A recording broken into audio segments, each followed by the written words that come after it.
Vaya la palabra del Señor en segunda carta del apóstol Pablo a Timoteo.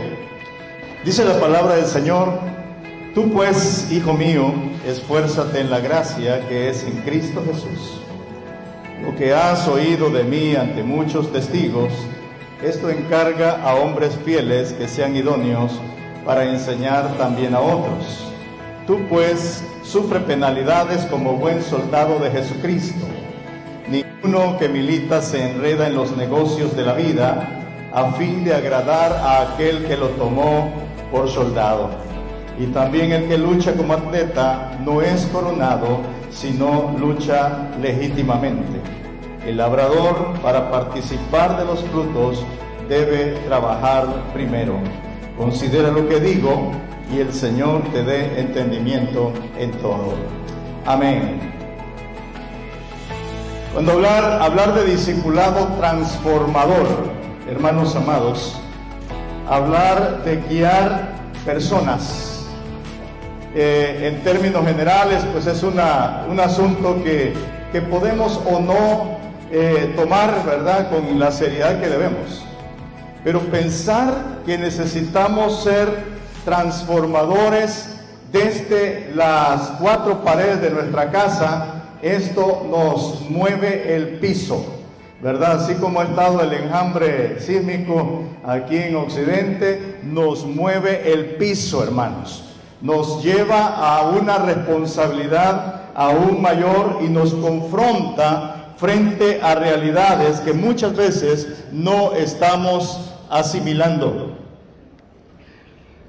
Cuando hablamos del discipulado integral, de acuerdo al pasaje que hemos leído, esto exige esfuerzo tanto para el discípulo como para el discipulador. Pero también demanda de oído atento para replicar con exactitud. Y yo quiero hacer énfasis en esto: replicar con exactitud la consigna de Cristo. Porque una cosa es enseñar y otra cosa es replicar con exactitud la doctrina de la palabra del Señor.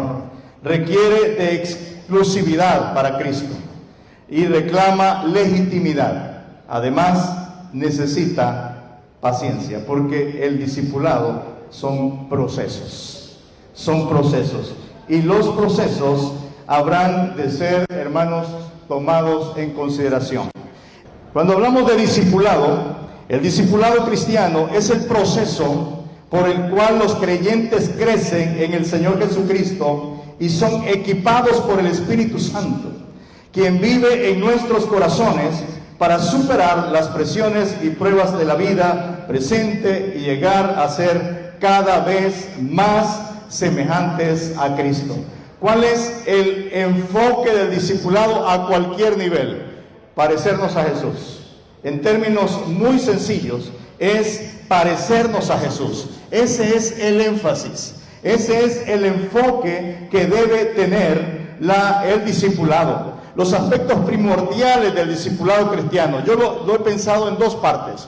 Una es la relación personal para con Cristo, que es un aspecto hacia arriba, ¿verdad?, de manera vertical, hacia arriba, y el desarrollo de disciplinas espirituales, tales como la oración, la lectura de la palabra, la meditación en la palabra, etc. Pero también pensando en términos hacia el semejante, hay necesidad de integrar o de integrarse a una vida de comunidad cristiana. Eso es importante tomar en consideración, que debemos ver claramente el hecho de que nuestros niños, nuestros hijos, nuestros mentoreados puedan integrarse a la comunidad cristiana, es decir, a la iglesia del Señor, y que además se involucren en el servicio hacia los demás. Las características que tiene un discípulo que transforma su familia son cuatro cosas que debemos enfatizar. La primera de ellas, pero para eso quisiera que fuera conmigo a Deuteronomio capítulo 6, versículos del 6 al 9. donde nos dice: y estas palabras que yo te mando hoy estarán sobre tu corazón, y las repetirás a tus hijos, y hablarás de ellas estando en tu casa, y andando por el camino, y al acostarte, y cuando te levantes, y las atarás como una señal en tu mano, y estarán como frontales entre tus ojos, y las escribirás en los postes de tu casa y en tus puertas. Yo quisiera que pensáramos, hermano, ¿qué nos está diciendo aquí? ¿O cuál es la actitud que este pasaje nos está indicando que debemos tomar? Y yo lo resumiría en una palabra: intención. Necesitamos ser intencionales. No podemos, hermano, dejar que la suerte, que la casualidad, que alguna otra circunstancia pueda llevar a que se dé el cumplimiento o el desarrollo de un discípulo. Eso no va a pasar. Pero cuando se es intencional, cuando se tiene claridad en el aspecto que se quiere lograr, entonces estamos listos para ver, hermanos, cuáles son esas características que debe tener esa persona o ese padre de familia en este caso. En primer lugar, debe ser una persona que ha tenido una experiencia personal con el Señor. Aquí nos lleva, mis hermanos, yo sé que aquí la mayoría son pastores de CDIs o tutores, y en algunos otros casos no, pero nos lleva al aspecto de que no podemos enfocarnos en el niño sin pensar en el padre. No podemos pensar en cambiarle el entorno al niño si no mejoramos el entorno de su casa. Por lo tanto, necesitamos que para que ese trabajo sea efectivo, podamos pensar de manera intencional en los padres. Que podamos, hermano, saber que una persona que ha tenido una experiencia personal con el Señor será una persona que con facilidad podrá ser un instrumento de Dios para transformarle ahí adentro de la casa. Porque nosotros podemos ayudar en el ambiente fuera de su casa, en el ambiente de la iglesia, dentro de las actividades del CDI, pero no vamos a poder ser efectivos si no pensamos que el papá, que la mamá, el tutor, ¿verdad?, permanente de este niño habrá de tener un encuentro personal con el Señor. Por eso el pasaje que hemos leído nos dice: y estas palabras que yo te mando hoy estarán sobre tu corazón. Es decir, debe haber una transformación del corazón. Debe priorizarse la palabra de Dios en la vida del padre de familia. Y nosotros como padres debemos priorizar la palabra del Señor en nosotros. Si queremos transformar nuestra familia, si queremos lograr algún cambio en nuestra familia, necesitamos priorizar la palabra, darle el espacio que ésta tiene, ya que la palabra de Dios, mis hermanos, es capaz de limpiar, de convertir el alma, de hacer sabio al sencillo, de lograr o de alegrar el corazón, de alumbrar los ojos. Permanece para siempre, hace justicia, redarguye, reprende, exhorta. La palabra de Dios es capaz de hacer transformaciones desde adentro hacia afuera. Necesitamos, por tanto, en un sentido personal, ahondar en la palabra. Y yo quiero hacer una nota en este espacio. Hermanos, la iglesia del Señor hoy por hoy no está siendo tan enfática en la palabra del Señor. Hay otros aspectos a lo mejor motivacionales, que me ayuda para salir de esta situación o cómo me hago sentir mejor emocionalmente, y a veces hay más motivación que esencia de la palabra de Dios en lo que estamos enfatizando. Pero necesitamos hermanos, de verdad que la palabra del Señor pueda ser el manual, la base de todo lo que hacemos en la vida, de todo lo que hacemos en la casa. Debe estar basado en la palabra del Señor. La palabra del Señor es capaz de guiar los pensamientos. ¿Alguien dice amén a eso? La palabra del Señor es capaz de guiar las acciones. La palabra del Señor es capaz de guiar las decisiones. La palabra de Dios fortalece y brinda paz. Todo eso hace la palabra del Señor. Brinda paz, brinda dirección diaria, da resistencia frente a la tentación y hace crecer en santidad la vida de la persona a la cual la palabra del Señor ha impactado. Por lo tanto, no podemos bajar la rayita, no podemos quitar el énfasis de la palabra del Señor como aspecto prioritario en el discipulado. Podemos enseñarle muchas cosas, pero si la palabra del Señor no es la prioridad, vamos a estar siempre en serios problemas, mis hermanos. Quizás esto es mucho texto, no voy a parar ahí. La palabra de Dios en el corazón implica interiorizarla, mis hermanos. Implica llevarla a lo profundo del ser. Y solo la palabra de Dios en el corazón hará la transformación, o se podrá intencionalmente hacer un cambio radical en todo lo demás. El segundo aspecto, es necesario que el discipulador o aquel que discipula dentro de su familia o el padre de familia pueda transmitir intencionalmente la palabra del Señor.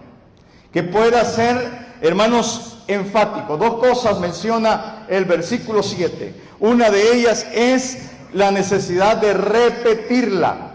Los educadores hablan del impacto que tiene la repetición.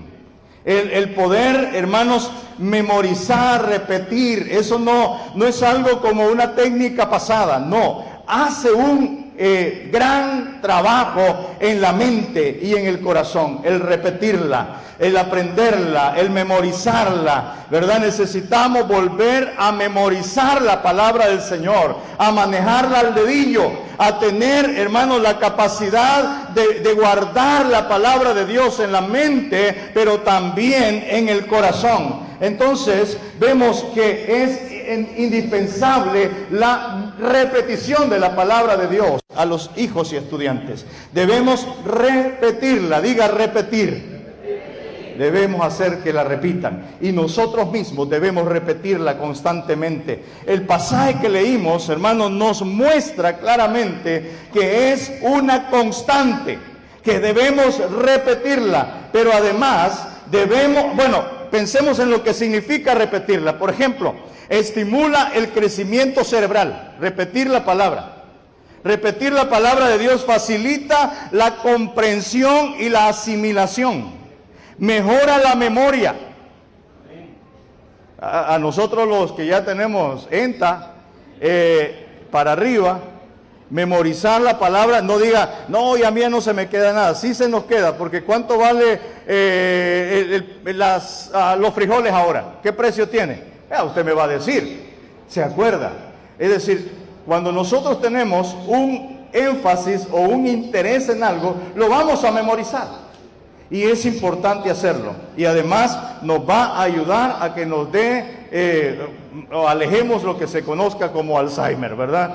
Vamos a alejar eso, si metemos palabra del Señor y estamos repitiendo la palabra. Permite la construcción de conexiones neuronales sólidas. Es decir, la capacidad humana, hermanos, de hacer esos choques eléctricos interiores para poder mantener vivo el cerebro. Entonces es importante, hermanos, repetirla, repetir la palabra del Señor, pero también hablarla. Es necesario hablar la palabra.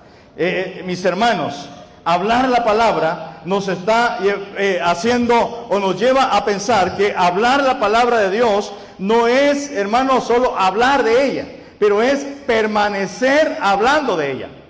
Que mientras va en el vehículo, mientras está en la casa, mientras está en la sala, o sea que siempre el tema de la palabra del Señor esté presente en todas las conversaciones. Hablarla, reflexionarla, discutirla, llegar a consensos, entendernos en la palabra del Señor. Y recomienda que debe hablarse en la casa, andando por el camino, al acostarse, al levantarse. Es decir, hermanos, que la palabra del Señor debe estar presente en todo tiempo y en todo lugar.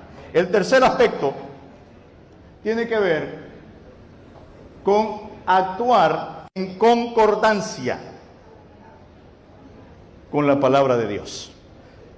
Actuar en consecuencia con la palabra de Dios.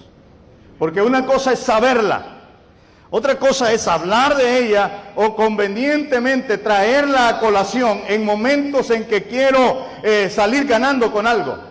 Y quiero salir muy bíblico, ¿verdad? Muy espiritual, y entonces cito la Biblia. Pero esto, hermano, nos lleva a un compromiso aún mayor, que tiene que ver con la vida, la concordancia de mis acciones con lo que la palabra de Dios dice. Es necesario que nosotros podamos hacer en concordancia con la convicción y visión bíblica. Lo que hacemos, cómo actuamos, deberá estar en concordancia. Un padre de familia que quiere que sus hijos amen la palabra, que quiere que su hijo sea transformado, que su familia sea transformada, necesita concordar entre lo que dice y lo que hace. Es decir, mis hermanos, tener como esta especie de circuito de la coherencia. Es decir, pensar, sentir, decir y hacer. Eso es concordancia. Eso es coherencia. Eso es consecuencia. Eso es ser consecuente. Si la palabra de Dios está en nuestra mente y en nuestro corazón, si la palabra de Dios es nuestro dicho permanente, entonces, hermano, debemos vivir en consecuencia de eso, actuar en consecuencia de eso. No espere entonces que sea en la escuela, que el profesor lo haga. No espere que sea alguien más, pero como padres de familia estamos obligados, comprometidos, mis hermanos, a hacer de acuerdo a lo que conocemos, creemos y vivir de esa manera. Es necesario entrar, hermanos, en concordancia entre lo que se cree, se siente, se dice y se hace. Eso transformará familias. ¿Sabe que una de las grandes carencias que hay es justamente el ejemplo? No tanto el conocimiento, pero el ejemplo. La falta de ejemplo, la falta de vivencia de lo que se dice, ¿verdad? Bien bonito se oye allá predicar el pastor, pero ¿cómo está la cosa allá en la casa? Bien bonito se ve la hermana, la diaconisa, el diácono, el tutor del CDI, bien bonito se ve allá hablando de que hay que hacer, que debemos ser, pero ¿qué tanto está viviendo lo que dice? Porque la clase va a durar 1 hora, 40 minutos, pero la vida será la que indicará. En cuarto lugar, deliberadamente ambientaliza sus espacios. Y la escribirás en los postes de tu casa y en tus puertas. Deliberadamente, hermanos. Es decir, no que casualmente me encontré un póster que dice, no, deliberadamente. Colocar palabra del Señor, aspectos de la palabra del Señor que puedan regir nuestro proceder en la vida. Porque dice Romanos 1:16, porque no me avergüenzo del Evangelio, porque es poder de Dios. Me encanta este muchacho Este jugador, yo creo que el apellido es Kaká. Él, bueno, sería interesante que usted leyera sobre su historia, porque él cuando metía un gol, él se quitaba la camisa, se levantaba la camisa y tenía una camisa abajo que decía: pertenezco a Jesús, soy de Jesús. Recuerdo hace algunos años en el CDI que administrábamos, y yo le dije al director: vamos a ser bien intencionales ahora y le vamos a poner a los muchachos del CDI: soy de Jesús, pertenezco a Jesús. O sea, no voy a andar con rodeos ahí, ¿verdad? Que algo que algo que sugiera, pero que diga. Y lo hicimos. Y los muchachos andaban ahí con su camisa: soy de Jesús. Porque debemos ser intencionales. Hermanos, no podemos hacer las cosas por suerte o por casualidad. Es necesario que el ambiente el ambiente en la familia se pueda limpiar de cualquier otra cosa, ¿verdad? A veces se tiene decorado con cualquier otra cosa, ¿verdad? A veces con antigüedades, a veces con cosas, ¿verdad?, que no abonan en nada. Mi esposa ya una vez recuerdo que fui a las ruinas de Copán, y ahí venden unos sus cosas así de los ídolos. Y yo dije: me va a quedar bonito para que me detengan los libros. Y lo traje, y de hecho lo puse para detener mis libros. Y ya los días no los veo. ¿Y qué pasó con mi asunto? Yo lo boté, me dice, porque esos son dioses. Y aquí no va a entrar otro Dios que no sea Jehová de los ejércitos. Entonces tenemos que ser intencionales, hermanos. Y tenemos que saber ambientar el espacio de tal manera que para donde vea algo de Dios. Es decir, que en esa casa, si un churro va a comerse, se ora o se habla de Dios y se dice: el Señor nos ha dicho que no comamos churros, pero voy a comerme uno. O algo así. Siempre va a haber, hermano, algo que nos lleve y nos conecte para hablar de Dios. Siempre. Hoy está oscuro, hoy está muy claro el sol. O sea, siempre nos llevará a hablar algo que tenga que ver con la palabra del Señor, porque ha sido lo que ha impregnado la mente del ambiente y la mente de cada individuo. Porque cuando Cristo llega a una familia, hermanos, el ambiente debería transformarse. No puede haber ser los padres creyentes y el ambiente ser un ambiente impío. Se necesita crear el espacio. Se necesita atreverse a ser intencional. Se necesita, hermanos, que se pongan límites y reglas claras en la familia para que podamos transformar la familia que el Señor nos ha dado, que es nuestra primera iglesia. A los pastores tenemos una congregación que administrar, que guiar, pero tenemos una familia que es mi propia viña, mi propia casa. Los que yo más amo están ahí adentro de esa casa.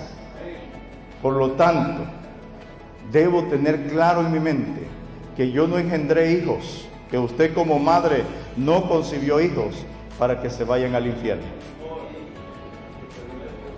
Nuestros hijos deben ser para el reino de los cielos, hermano, para la gloria de Dios. Nuestra familia debe ser para honrar el nombre del Señor. Que Dios pueda ayudarnos, hermanos, a transformar nuestra familia. La familia está en crisis. En términos generales, la familia está sufriendo tremendos ataques para desintegrarla, para desestabilizarla, para deformarla. Pero usted y yo debemos permitir que la palabra de Dios permee completamente nuestro ambiente de tal manera que pueda marcar la diferencia. Y en esa colonia, en ese barrio, en ese pasaje, que la familia cristiana se pueda ver de lejos como la luz de un faro que alumbra y que da dirección a los que están en oscuridad. ¿Le parece si cerramos los ojos por un momento y oramos al Señor? Padre, te damos gracias en esta hora. Te bendecimos porque tú eres bueno, Señor. Tú eres fiel.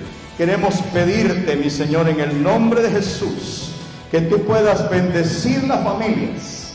Bendice la familia salvadoreña.